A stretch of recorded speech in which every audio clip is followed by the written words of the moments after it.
Waalaikumsalam warahmatullahi wabarakatuh. Bagaimana kabarnya anak-anak? Alhamdulillah, Bu. Baik. Alhamdulillah baik. Baik. Alhamdulillah, semoga kalian selalu sehat ya. Amin. Amin. Sebelumnya sudah buka Google Classroom belum? Sudah. Di sana ada presensi kehadiran ya? Sudah diisi, Bu. Sudah diisi, bagus. Perkenalan dulu nggak nih? Iya, Bu. Oke, perkenalan dulu ya dari Ibu ya. Perkenalkan, nama Ibu Selahia, bisa dipanggil Bu Sela. Saya mahasiswa PLP dari UNES, jurusan Pendidikan Ekonomi, Program Studi Pendidikan Administrasi Perkantoran. Saya asalnya dari Temanggung. Ada yang ingin ditanyakan? Enggak, Bu.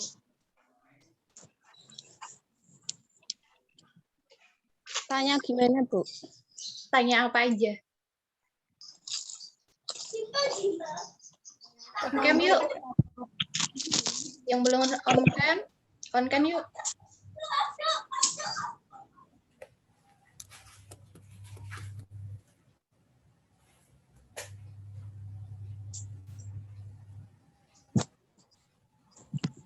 Bu, aku mau tanya, Bu. Nanya apa, Mbak? Itu, Bu. Ibunya kuliah ambil jurusan apa, Bu? Jurusannya Pendidikan Ekonomi, program studinya Pendidikan Administrasi Perkantoran. Oh, iya, Bu. Ibu akan share screen ya. Ya. Sudah terlihat? Belum. Udah, Bu. Udah.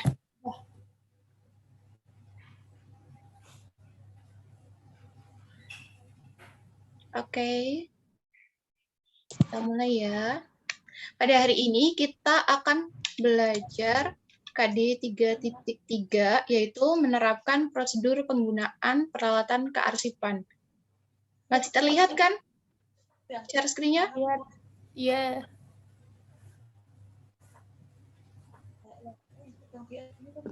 Oke. Ibu akan memberikan motivasi pada hari ini ya.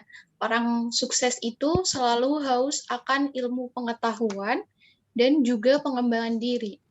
Sedangkan orang gagal mengatakan saya tahu ada dan saya sudah tahu segalanya. Jadi orang-orang sukses itu orang yang sangat menghargai waktunya. Hari ini kan kalian diberi kesempatan untuk belajar. Berarti kalian kan diberi kesempatan untuk mengembangkan pengetahuan dan pengembangan diri kalian.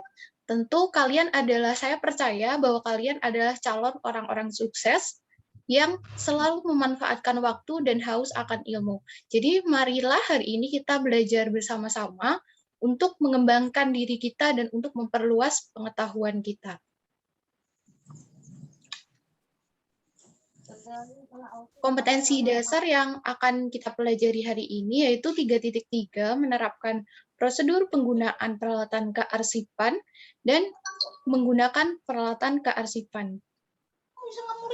Apa saja yang akan kita bahas pada hari ini? Yaitu yang pertama adalah pengertian peralatan kearsipan, yang kedua macam-macam peralatan kearsipan, dan yang terakhir adalah kriteria pemilihan peralatan kearsipan. Sebelumnya, kalau Ibu berbicara tentang peralatan kearsipan, apa sih yang ada di benak saudara? Alat-alat untuk kegiatan kearsipan. Ya, benar sekali, Mbak. Contohnya apa saja alat-alatnya? Lemari arsip, pra-arsip, map, dan lain-lain. Oke, benar sekali Mbak Salma. Oh iya, Ibu akan menilai setiap keaktifan kalian. Jadi, kalau kalian aktif, kalian akan mendapatkan poin plus tersendiri ya. Jadi, diharapkan kalian untuk aktif dalam pembelajaran hari ini. Ya, Bu.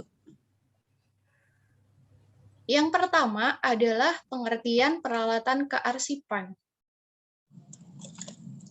Di sini sudah ada diagram ya. Alat atau sarana yang mendukung suatu kegiatan kearsipan. Nah, alat atau sarana itu berupa benda yang tadi disebutkan oleh Mbak Salma ya. Disebutkan oleh Mbak Salma ada lemari arsip, praarsip, map, dan lain sebagainya. Biasanya peralatan ini merupakan barang yang tidak habis pakai dan dapat dipakai berulang kali. Barang-barang tersebut beraneka ragam ya, bisa terbuat dari besi, dari kayu, dari kertas, dan lain sebagainya. Nah, selanjutnya kita masuk ke macam-macam peralatan kearsipan. Yang pertama itu ada filing cabinet. Filing cabinet itu apa? Filing cabinet itu tempat menyimpan arsip secara vertikal terdiri atas laci besar. Kalian udah pernah lihat filing cabinet belum? Belum. Belum. Sebelumnya udah pernah ke sekolah belum ya ini ya? Atau PJJ terus? Saya udah.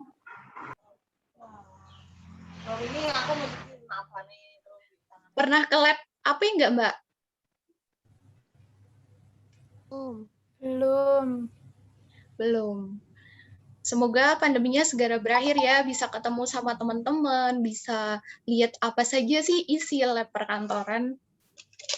Jadi kalian akan menjumpai peralatan-peralatan kearsipan yang Ibu sampaikan pada hari ini.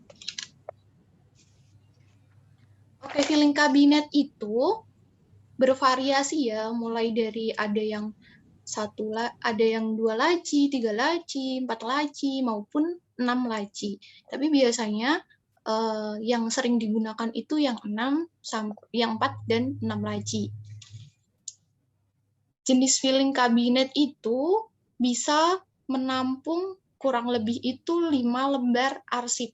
5.000 lembar arsip ya, yang disusun secara lurus atau vertikal, tegak ya, berderetnya ke belakang. Jadi semisal ya, vertikal, penyusunan secara vertikal, misalkan ini map ya, ini kan kalau dibuka seperti ini. Nah, susunannya jadinya gini, terlihat nggak?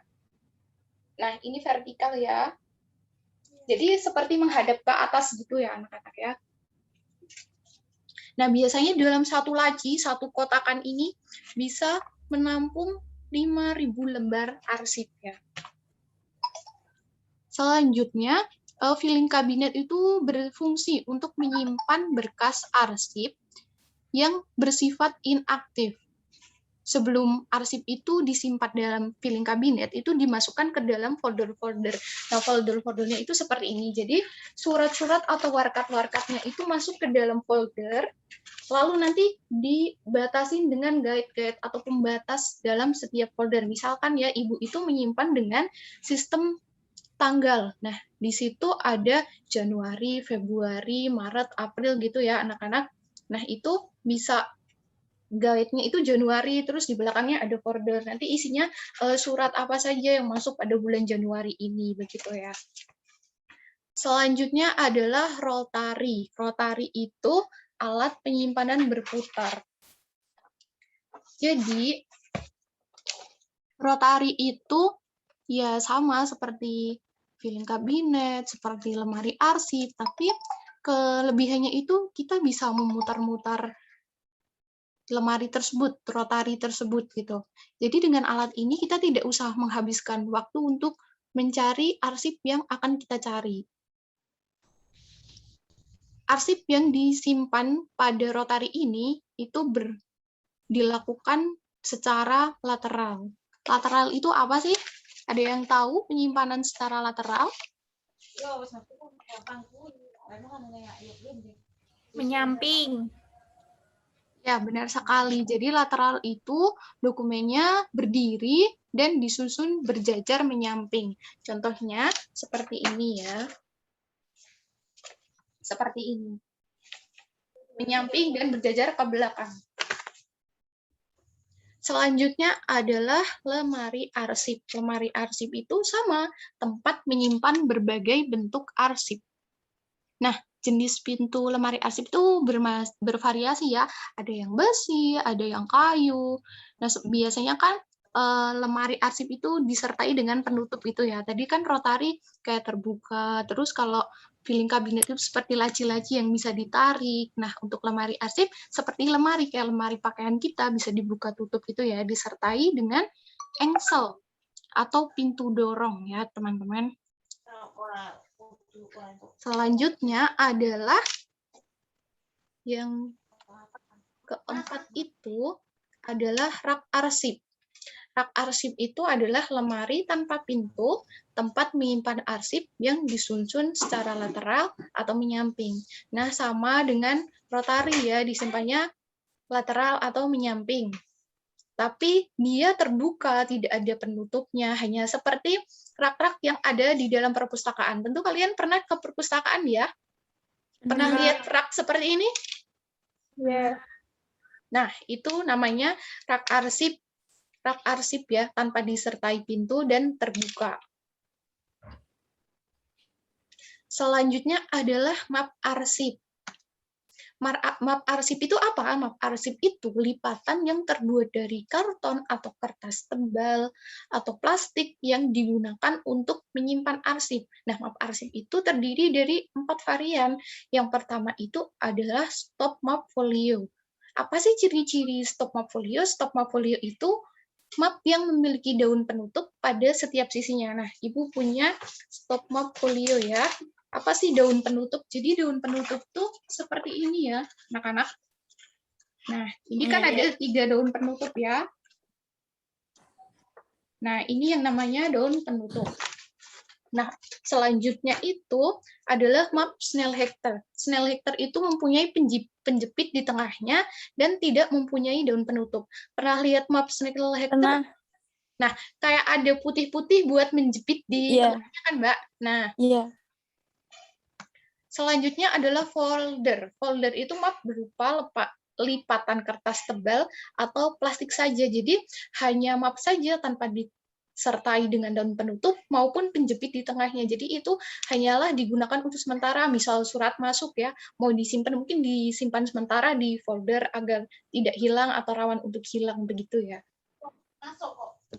Selanjutnya yang keempat itu adalah hanging folder. Hanging folder itu folder yang mempunyai besi penggantung.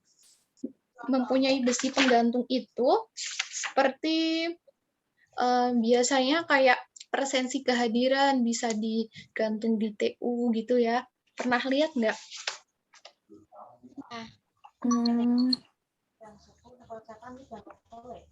Biasanya itu digunakan untuk menulis indeks arsip ya teman-teman. Adapun selanjutnya macam-macamnya, yaitu tadi Ibu bilang kan ada guide. Guide itu sekat atau pemisah dalam penyimpanan arsip. Nah, tadi kan kita misalnya menggunakan filing kabinet, terus terdiri dari beberapa folder, dan di antara folder-folder itu terdapat pemisah, itu namanya guide.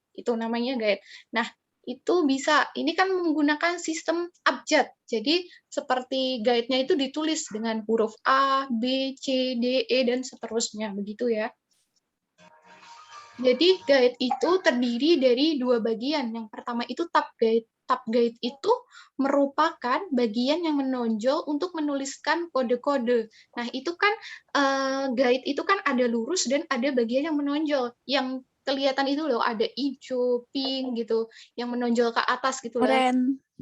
Lebih menonjol dari folder-foldernya. Itu namanya tab guide ya. Nah, itu sekitar 2-3 cm.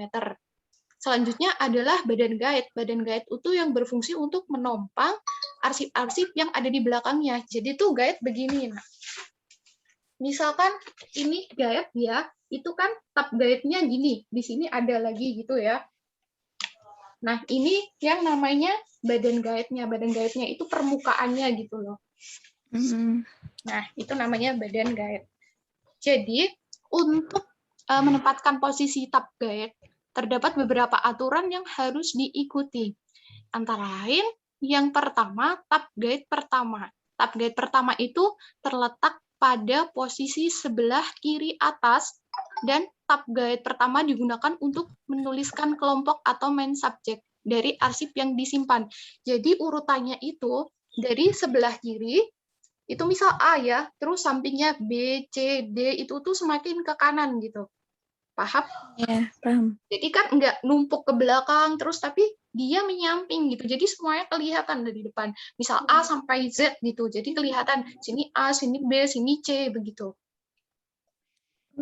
Dan biasanya yang di sebelah kiri itu dibuat nulis subjek atau hurufnya A, B, C gitu ya. Ini contohnya kalau menyimpan dengan sistem abjad. Selanjutnya, tab guide kedua itu terletak pada posisi bagian tengah atas atau untuk menuliskan kelompok sekunder atau subarsip dari yang disimpan. Jadi mungkin saja di dalam guide pertama itu ada guide lagi. Guide-nya untuk memisahkan surat satu dengan surat-surat yang lain. Nah, misalnya ya, guide-nya itu kan dalam pengindeksan, nanti kalian akan belajar pengindeksan, itu kalau dengan sistem abjad itu mungkin ada AA, AB, AC, begitu ya. Nah, mungkin itu di belakang tab guide-nya si A, itu ada guide-guide lagi yang berisi AA, AB, AC, dan lain sebagainya, begitu ya. Selanjutnya, tab guide ketiga terletak pada posisi kanan atas, atau guide ketiga itu digunakan untuk kelompok tersier atau sub-sub untuk yang lebih khusus lagi. Nah, tadi di dalam AA mungkin ada yang kembar gitu ya. Misalnya kan indeks namanya itu Amalia siapa gitu kan ya. Nanti kita indeks AA gitu kan ya. Terus ada yang sama lagi, Amalia, Aan, Cantika. Mungkin subjek ketiganya itu beda gitu loh. Jadi nanti ada sub-sub lagi gitu loh.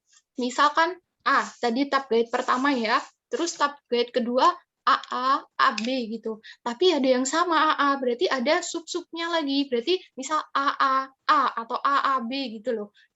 Kan pertama 1, terus subnya itu ada 2 huruf, terus sub-subnya itu ada 3 huruf begitu. Paham nggak?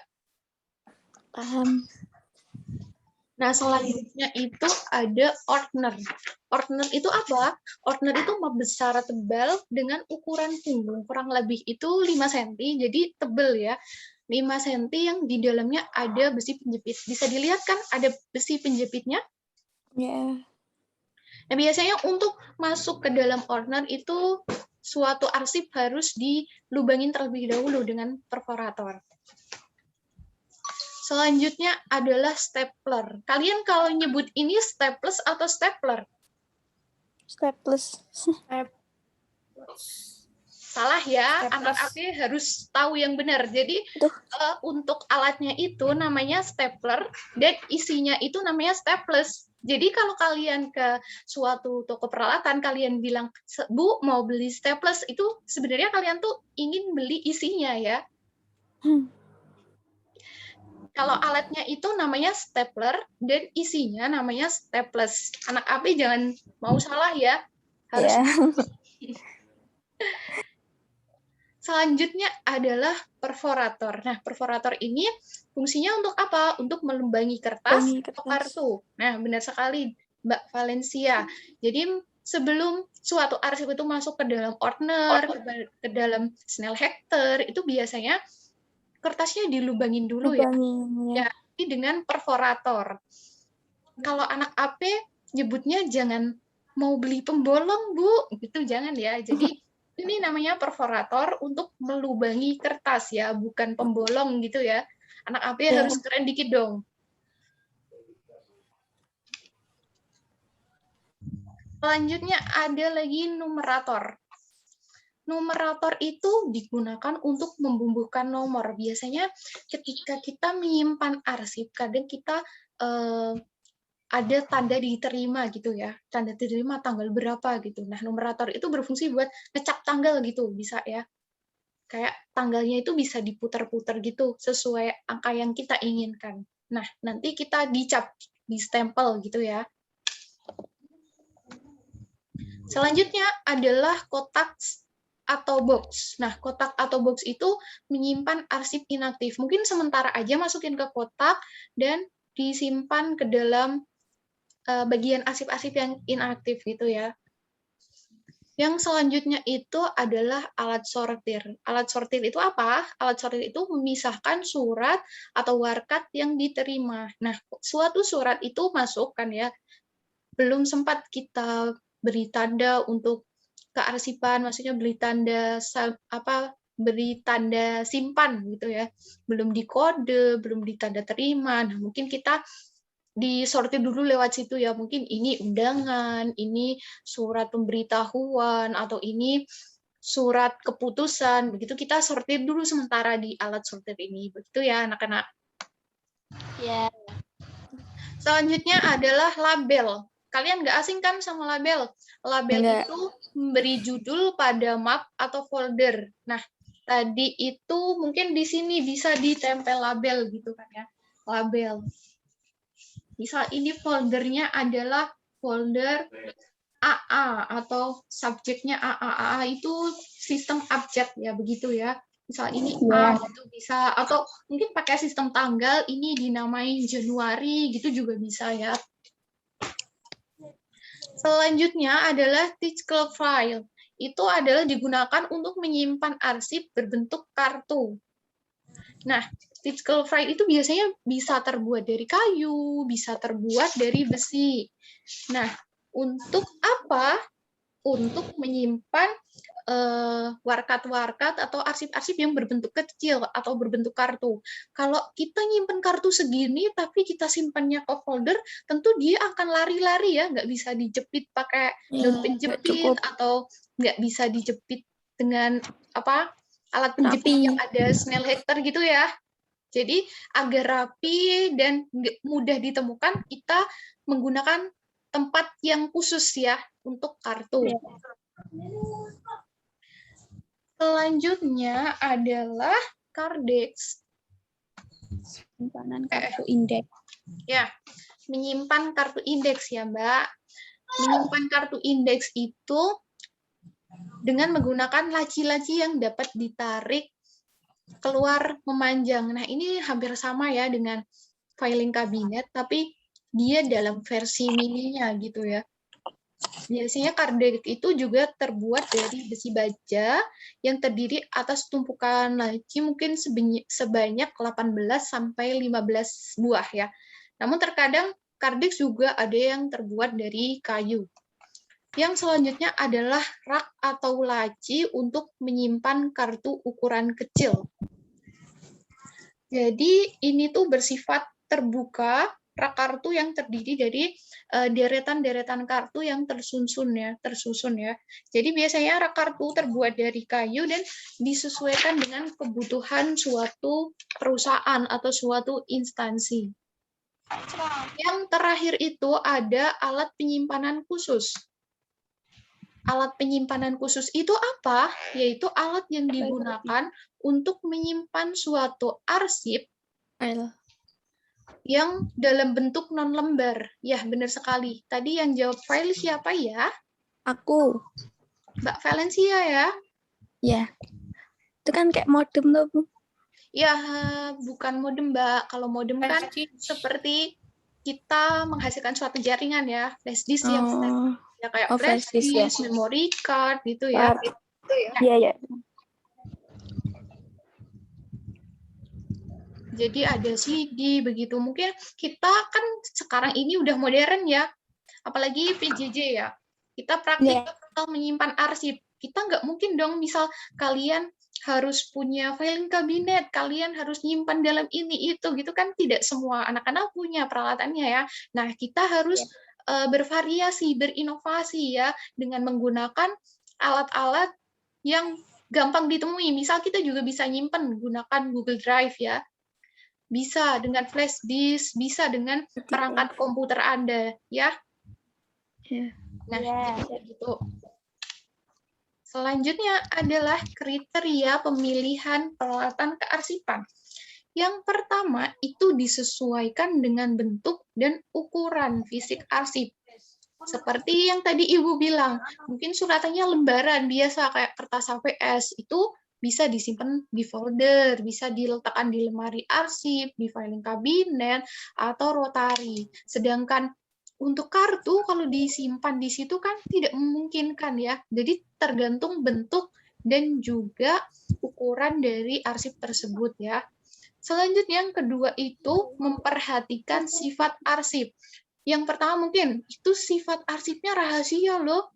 Nggak semua karyawan atau pegawai itu bisa membuka arsip tersebut. Nah mungkin kita adain penyimpanan khusus. Penyimpanan khususnya itu masukin ke dalam brankas atau lain sebagainya. Begitu ya. Jadi tergantung ada bernilai arsip itu bernilai rahasia atau sangat rahasia atau arsip itu berguna tinggi gitu loh. Selanjutnya adalah memperhatikan pertumbuhan dan perkembangan arsip. Jadi kita kalau memilih peralatan kearsipan itu memperkirakan jumlah arsip yang akan bertambah setiap tahun dan rata-rata pertambahannya.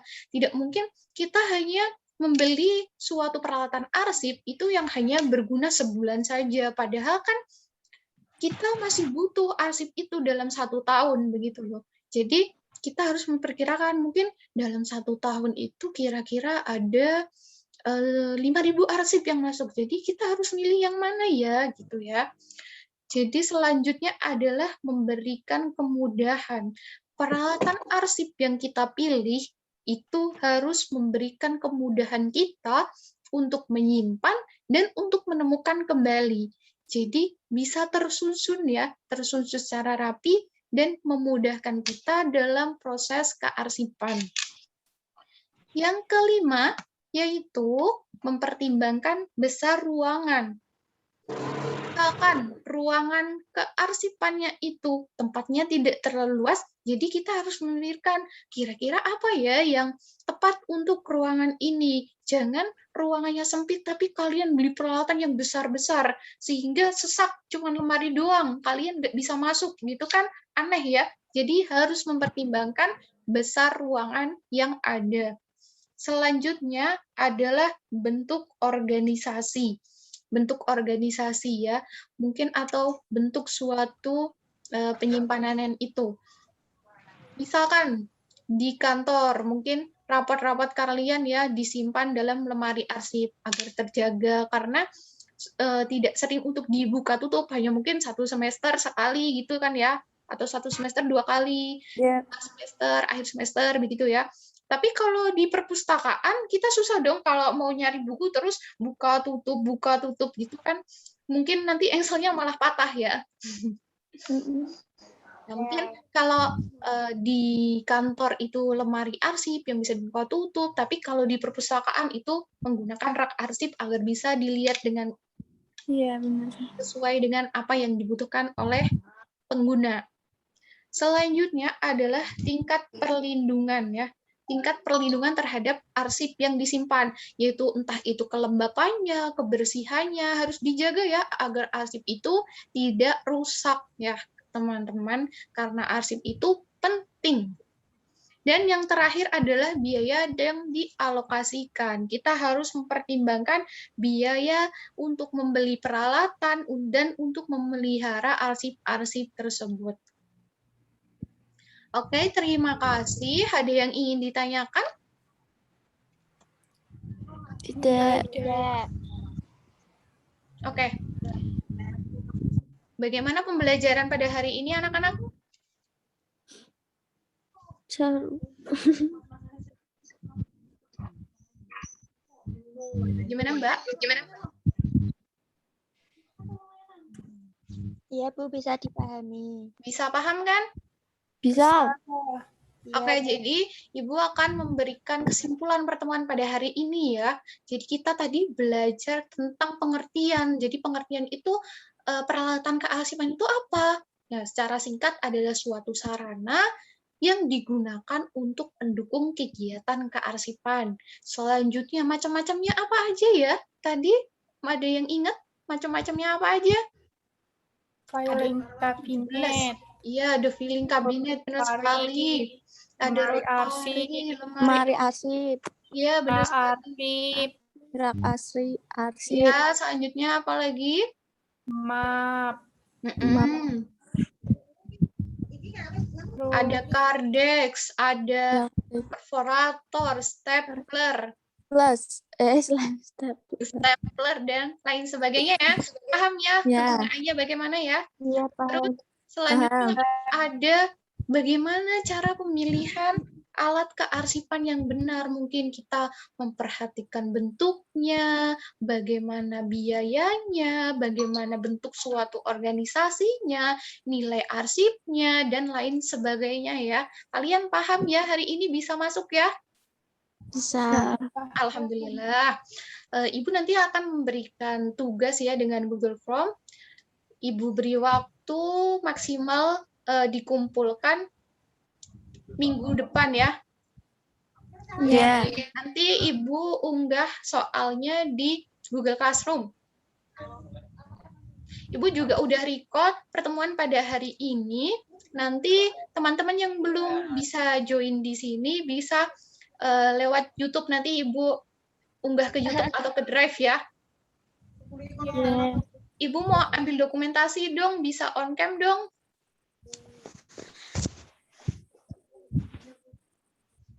On cam yuk. Ibu mau lihat wajah kalian yang cantik-cantik ini, dia ganteng nggak sih yang join? Ada ini Mas Farhan ya. Halo Mas Farhan. Aduh, ini orangnya kemana ya? Ayo on cam yuk. Ibu mau ngambil dokumentasi. Mandi, Bu. Gak apa-apa, cantik-cantik kok. Tuh Mbak Salma, tuh bagus sekali ya, pakai seragam pramuka lengkap. Nggak pakai seragam, Bu, tapi. Nggak apa-apa. Yuk on cam yuk. Yuk. Habis ini kita akhiri pertemuan ya, biar nggak lama juga. Kalian bisa melanjutkan aktivitas kalian. Tuh, Mbak Ria Ayu juga cantik loh. Tuh, Mbak Sintasya. Udah on cam. Cantik-cantik sekali nih kalau on cam. Ini yang lain on cam dong.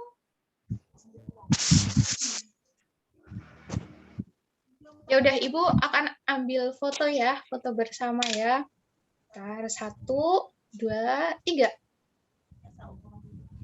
Sebentar dengan HP.